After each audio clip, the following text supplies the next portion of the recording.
আসসালামু আলাইকুম ভিউয়ার, আজকে আমি মহসিন একটা গুরুত্বপূর্ণ ফোনের গুরুত্বপূর্ণ একটা সেটিংস নিয়ে আলোচনা করব।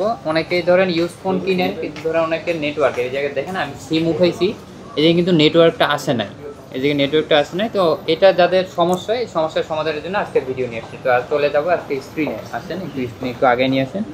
এটা হচ্ছে Laika latest phone 1, Laika R6। এরপর এই ধরনের যে বাইরের দেশে যে ফোনগুলো আছে এগুলোতে এই সমস্যাটা হয় সাধারণত। আপনি প্রথমে নেটওয়ার্কে যাবেন, এইভাবে দেখায় দিই। এটা হচ্ছে সিমের নেটওয়ার্কে আসবেন, এরপরে হচ্ছে না একটু ভুল জায়গায় চলে গেছি, এই যে সেটিংসে যাবেন, তারপরে অ্যাক্সেস পয়েন্ট দেখা যাইতেছে নাকি একটু সুন্দর করে দেখায় দিই।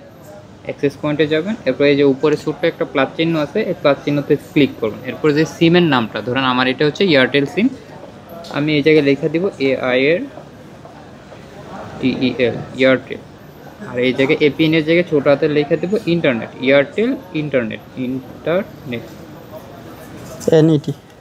ইন্টারনেট এই জায়গায় লিখে দিব, দিয়ে এই থ্রি ডটে ক্লিক করব, ক্লিক করে এই জায়গায় সেভ করে দিব। তাহলে এই জায়গায় ওকে করে দিলে এই জায়গায় নেটওয়ার্ক দেখেন এখন কিন্তু চলে আসছে, এই যে দেখেন নেটওয়ার্কটা চলে আসছে। তো এরকম গুরুত্বপূর্ণ সেটিংস অথবা ভিডিও পেতে আমাদের চ্যানেলটা ফলো করে অবশ্যই আমাদের সাথে থাকবেন। সবাই ভালো থাকবেন, আল্লাহ হাফেজ।